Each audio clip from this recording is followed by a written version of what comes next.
तो इस कहानी के शुरू में हमें एक जंगल दिखाया जाता है। जंगल में एक ग्रुप कैंपिंग के लिए आया था। चलते हुए वो लोग एक टूटे हुए फायर टावर के पास से गुजरते हैं। फायर टावर की टूटी हुई लकड़ी पर एक खूबसूरत सा लॉकेट लटका हुआ था, जिसे इनके ग्रुप का एक मेंबर ले लेता है, ये जाने बगैर कि ये लॉकेट अब इनके पीछे खतरों के साए लेकर चलेगा। लॉकेट लेकर ये लोग जैसे ही आगे बढ़ जाते हैं तो हमें देखने को मिलता है कि अचानक वहाँ की जमीन हिलने लगी थी और जमीन को फाड़ते हुए खौफनाक तरीके से एक इंसान जैसा दिखने वाला मॉन्स्टर वहाँ से बाहर निकल आया था, जो असल में जमीन के नीचे इसी लॉकेट की वजह से सोया हुआ था। और क्योंकि अब उसका लॉकेट उससे दूर जा चुका है, इसीलिए गुस्से में वो जंगल में अपना लॉकेट ढूंढने के लिए निकल आया है। एक दरख्त के करीब पहुंचने पर उसे एक ट्रैप में फंसी जानवर की सड़ी हुई लाश देखने को मिलती है। दरख्त पर एक कैमरा भी लगा था, जिसे देखकर ये मॉन्स्टर जान गया कि जरूर यहाँ करीब कोई रहता होगा। इसी सेकंड उसे कार का हॉर्न सुनाई देता है, जो 2 घरों के पास से आ रहा था।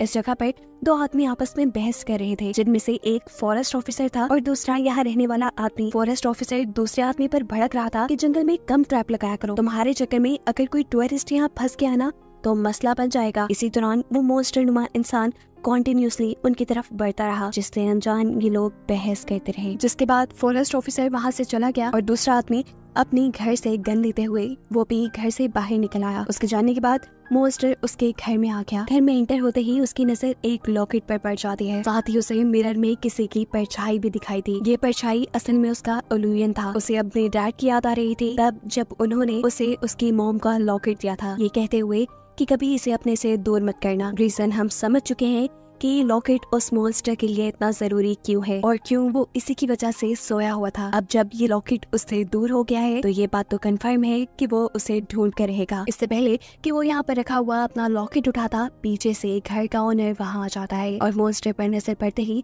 उसकी तो हालत ही टाइट हो जाती है। और ये इसलिए कि जरूर मॉन्स्टर खौफनाक दिखता होगा। उसकी पूरी झलक तो अभी तक मूवी में दिखाई नहीं गई। खौफ में वो कुछ कर भी नहीं पाया और मॉन्स्टर ने उसके हाथ में पकड़ी हुई गन उससे ले ली। अपने आप को बचाने के लिए वो जंगल में भागता है और मॉन्स्टर उसका पीछा करने लग जाता है, पर नॉर्मल स्पीड में चलते हुए। बदकिस्मती से वो आदमी जंगल में अपने ही लगाए ट्रैप में फंस कर गिर गया। ऐसे मॉन्स्टर को उसे पकड़ने में परेशानी नहीं हुई। अपने लाल खौफनाक हाथों से उसने आदमी का मुंह चीरते हुए उसे जान से ही मार डाला और फिर वापस उसके घर आकर खून से भरे हुए हाथों से जब वो लॉकेट उठाया तो उसे मालूम हुआ कि ये लॉकेट तो उसका है ही नहीं। उसने बेवजह ही एक मासूम आदमी को मार डाला था।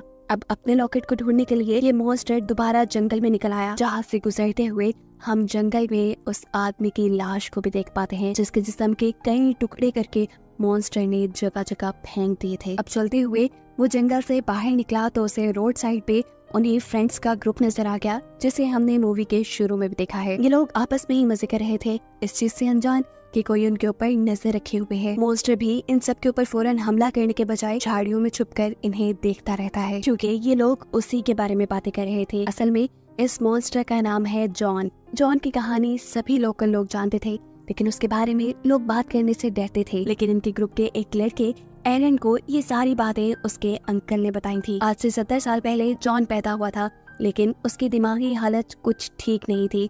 वक्त के साथ वो बड़ा तो होता रहा, लेकिन उसका दिमाग सिर्फ एक 5 साल के बच्चे जितना रहा। जॉन के डैड को यहाँ लोकल लोग पसंद नहीं करते थे। ऐसे में जिसको भी जॉन के डैड के ऊपर गुस्सा आता, वो उसका बदला जॉन से लेते, क्योंकि जॉन बदले में कुछ कह या कर नहीं सकता था। जॉन को टॉय कार से खेलने का बहुत शौक था। वो हमेशा उसी से खेलता रहता था और एक दिन जब वो उससे खेल रहा था तो गलती से वहाँ गुजरते हुए आदमी का पाँव उसके ऊपर आने पे वो आदमी गिर जाता है और उसका पाँव टूट जाता है। पाँव टूटने की वजह से कई महीनों तक वो आदमी कोई काम न कर पाया और इसका सारा कसूरवार ठहराया गया जॉन को। इसीलिए सब लोगों ने मासूम जॉन से मिलकर बदला लेने का सोचा। एक प्लान बनाते हुए इन सब लोगों ने जॉन से कहा कि हमें फायर टावर के ऊपर एक कार टॉय से भरा हुआ बैग मिला है, अगर तुम्हें वो चाहिए तो रात को फायर टावर के ऊपर आ जाना। जॉन भी उनकी बात मानते हुए रात में फायर टावर के ऊपर आया। उसे वहाँ कोई कार्स का बैग तो नहीं मिला, लेकिन एक आदमी जरूर नजर आया जो फायर फाइटर्स का मास्क पहनकर उसे डराने के लिए खड़ा था। उसे देखकर जॉन डर भी गया और डरते हुए वो गलती से फायर टावर से नीचे गिर गया। उसकी गर्दन की हड्डी टूट गई और मौके पे ही उसकी डेथ हो गई। उसे मरा देखकर सभी लोग जिन्होंने जॉन को तंग करने का ये प्लान बनाया था, वो सब के सब घबरा गए कि अब ये मर गया है, अब ये लोग क्या करें। ये लोग जेल भी जा सकते हैं। तब अपने आप को बचाने के लिए ये लोग जॉन को ही फायर फाइटर का मास्क पहना देते हैं और गाँव में ऐसी खबर फैला देते हैं कि जॉन तो शायद खुद ही फायर टॉवर के अंदर खेल रहा होगा और खेलते खेलते गिर गया और उसकी मौत हो गई। इसमें किसी का कसूर नहीं। गांव के सभी लोगों ने तो उनकी इस कहानी पे यकीन कर लिया, लेकिन जॉन के डैड को पता था कि जरूर कुछ गड़बड़ी है। जो लड़के ये कहानी पूरे गांव में फैला रहे हैं, जरूर जॉन की मौत के पीछे उन्हीं का हाथ है। जॉन के डैड जब अपने बेटे की मौत की सच्चाई उन लोगों से पूछने के लिए गए तो वहाँ उनके दरमियान में बहुत बुरी लड़ाई हो गई। उस पूरे ग्रुप ने मिलकर जॉन के डैड को इतना मारा कि उनकी भी मौत हो गई। ये सारा मामला जब पुलिस के पास गया तो पुलिस ने भी इस मामले के ऊपर मिट्टी डाल दी और आहिस्ता आहिस्ता गांव वाले भी इस मामले को भूल गए। लेकिन जॉन नहीं भूला। अपने डैड की मौत के ठीक एक हफ्ते बाद जॉन पहली मर्तबा जिंदा हुआ। जमीन से निकलकर उसने इस गांव के हर उस आदमी को पकड़ के मार डाला जो उसके और उसके डैड के साथ बुरा किया करते थे। जॉन की फैलाई हुई इस तबाही को रोकना मुश्किल था।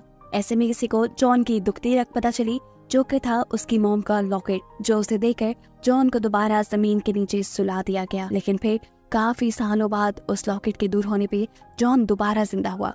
उसने तब भी बहुत तबाही फैलाई और तब दोबारा किसी ने वो लॉकेट ढूंढकर जॉन को दोबारा सुला दिया और अब एक और तीसरी मर्तबा उस लॉकेट को जॉन से दूर कर दिया गया था, जिस लॉकेट को ढूंढने के लिए जॉन अब खुद आगे बढ़ा था। अब क्योंकि जॉन अनडेड है इसीलिए उसे मारा तो जा नहीं सकता, लेकिन हाँ, उससे छुटकारा पाने का सिर्फ यही रास्ता है कि उसे लॉकेट देकर सुला दिया जाए। जॉन की कहानी खत्म होने के बाद ये पूरा ग्रुप मिलकर सेल्फी लेता है। सेल्फी लेने के बाद ये सभी लोग अपने अपने कैबिन में चले गए। जॉन अभी तक इनके ऊपर नजर रखे हुए था। काफी टाइम बाद एरन अपने कैबिन से बाहर निकला और तब एकदम से जॉन ने उसके ऊपर हमला कर दिया। एक लकड़ी उठाते हुए जॉन ने उसके मुंह में फंसाई और इतनी जोर से खींची कि एरन का ऊपर वाला आधा सर उसकी बॉडी से ही अलग हो गया। एक हाथ में एरन का सर पकड़ते हुए और दूसरे हाथ की उंगली में एरन की बॉडी फंसाते हुए जॉन वहाँ से आगे बढ़ गया और चलते हुए पहुंच गया रेंजर स्टेशन तक। यहाँ रेंजर स्टेशन पे उसने बॉडी को नीचे गिरा दिया। एरन के सर से उसने यहाँ एक कैबिन तोड़ा और वहाँ से कुछ चीजें उठाई, जिन चीजों में था fire fighter mask, fire fighter का यूनिफॉर्म और एक कुल्हाड़ी, जिसे पहनकर वो वहाँ से निकल गया। दोबारा जब वो जंगल में आया तो अब सुबह हो चुकी थी। जंगल में आकर वो देखता है कि एरन की ग्रुप की 2 लड़कियां नदी के पास थी, जिनमें से एक नदी में नहाने के लिए जंप कर देती है, जबकि दूसरी लड़की यहाँ से योगा करने के लिए चली जाती है। जॉन ने यहाँ पानी के अंदर जंप किया और पानी में नहाने वाली लड़की को पानी के अंदर खींच कर ही मार डाला, जिसके बाद वो नदी के दूसरे किनारे से निकलकर दूसरी लड़की के पास पहुँचा जो इस टाइम योगा कर रही थी। जॉन के हाथ में एक हुक था, जिस हुक को वो इस लड़की की कमर में फंसाकर उसकी रीढ़ की हड्डी बाहर खींच देता है। जाहिर सी बात है वो लड़की मर चुकी थी। इतने बुरे हमले के बाद कोई जिंदा नहीं बच सकता था, लेकिन पता नहीं क्यों जॉन को तसल्ली नहीं हुई थी। ऐसा करने के बावजूद भी वो इस लड़की के सर को हुक से बांधते हुए उसकी कमर के सुराख से बाहर निकाल देता है। यानी उसने बॉडी का हुलिया ही बिगाड़ दिया। उसकी बॉडी एक राउंड बॉल की तरह बन चुकी थी, जिसे वो क्लिफ से नीचे फेंककर आगे बढ़ जाता है। दूर वो देखता है कि 2 लड़के आपस में लड़ रहे थे, क्योंकि उनकी ग्रुप के काफी सारे साथी गायब हो चुके थे। उन्हें समझ नहीं आ रहा था कि यहाँ हो क्या रहा है। इनमें से एक लड़का रेंजर स्टेशन पे जाके इस सारी चीज की कंप्लेन करने का आइडिया देता है, लेकिन दूसरे लड़के को ये आइडिया फजूल लगा। उनकी इसी लड़ाई के दौरान उनके हाथ में मौजूद गाड़ी की चाबी वहाँ से दूर जंगल में झाड़ियों में गिर जाती है, ठीक जॉन के पाँव के आगे। कीस के कीरिंग में एक टॉय कार थी जो जॉन को बहुत ही ज्यादा पसंद थी और इसे उठाकर जॉन इससे खेलने लग गया। उनमें से एक लड़का कहता है कि ये काम सारा जॉन का तो नहीं। अपना नाम सुनकर जॉन के सर पे दोबारा खून सवार हो जाता है और वो इन दोनों लड़कों के सामने आ जाता है। जॉन दूर से ही अपनी कुल्हाड़ी को इन दोनों लड़कों की तरफ फेंकता है, जो कुल्हाड़ी एक लड़के के टांग में लग जाती है। ये लोग जॉन को देख चुके थे। जल्दी से दूसरा लड़का अपने साथी को बचाने के लिए कुल्हाड़ी उसकी टांग से निकालता है और उसे बचाने के लिए आगे बढ़ जाता है, लेकिन जॉन अब उनके बहुत करीब आ चुका था। उससे अपनी जान छुड़वाने के लिए वो लड़का अपनी गन से जॉन के ऊपर हमला कर देता है, जिससे जॉन फिलहाल के लिए तो नीचे गिर गया पर मरा नहीं, क्योंकि वो अनडेड है। होश में आते ही उसने अपने पास पड़ी हुई कुल्हाड़ी दोबारा उठाई और इन दोनों लड़कों की तरफ फेंकी। जो कुल्हाड़ी एक लड़के के सर पे लगने की वजह से उसकी वहीं मौत हो गई और दूसरे लड़के के ऊपर एक बहुत बड़े पत्थर से हमला करके उसके फेस को क्रश करके जॉन ने उसे भी मार डाला। इन दोनों को मारने के बाद जॉन ने इन दोनों की ही पॉकेट चेक की, लेकिन दोनों के पास उसका लॉकेट नहीं था। अब वो बैठा यही सोच रहा था कि आखिर वो अपना लॉकेट ढूंढे कहाँ। तभी वो देखता है कि दूर से इनके ग्रुप के दो साथी आ रहे हैं, जिसमें से एक लड़के के गले में वही लॉकेट है जिसकी उसे तलाश है। जॉन कुल्हाड़ी उठाते हुए इरादा करता है कि वो उस लड़के की गर्दन काट कर अपना लॉकेट वापस ले लेगा। इससे पहले कि वो इस लड़के के ऊपर अपनी कुल्हाड़ी से हमला कर देता, पीछे उसके साथी जॉन को देख चुकी थी। वो जल्दी से उस लड़के को वहाँ से दूर हटाती है और तेजी से ये दोनों अपना बाइक स्टार्ट करते हुए यहाँ जंगल से बाहर की तरफ निकल जाते हैं। जॉन भी पहले की तरह आहिस्ता आहिस्ता चलते हुए इनका पीछा करने लग जाता है। ये दोनों रेंजर स्टेशन पे पहुंचते हैं और वहां जाकर जॉन के बारे में कंप्लेन करते हैं। रेंजर्स जो इसी इलाके के थे, उन्हें तो जॉन की कहानी पहले से ही मालूम थी। इस रेंजर को इस लड़के के गले में जॉन की मॉम का लॉकेट में नजर आ जाता है और ये देखकर वो इस लड़की के ऊपर गुस्सा हो जाता है कि क्या जरूरत थी तुम्हें वहाँ से वो लॉकेट उठाने की, ऐसी अनजान जगहों से चीजें नहीं उठाया करते, तुमने वो लॉकेट उठा लिया है, इसका मतलब जॉन जिंदा हो गया। इससे पहले भी एक मर्तबा मैंने जॉन को ये लॉकेट देकर सुनाया था और उससे पहले मेरे डैड ने, और अब लगता है कि दोबारा मुझे ये काम करना पड़ेगा। यहाँ ये लड़की आगे देती है, हम जॉन को उसका लॉकेट वापस कर देते हैं, जिस पर रेंजर टॉन्ट करते हुए से कहता है तुम्हारा दोस्त है ना वो, जो लॉकेट लेकर तुम्हें छोड़ देगा। चलते चलते रात भी हो चुकी थी और जॉन भी इस रेंजर स्टेशन तक पहुंच चुका था। जैसे ही रेंजर की नजर जॉन के ऊपर पड़ती है, वो उसे शूट करके फिलहाल के लिए वहाँ से गिरा देता है। जिसके बाद इनका प्लान था कि वो उसे काबू करके वापस उसकी ग्रेव तक ले जाएंगे, लेकिन इनका ये प्लान ही रह जाता है क्योंकि अगले ही सेकंड जॉन होश में आकर इन लोगों को ही ओवरपावर कर चुका था।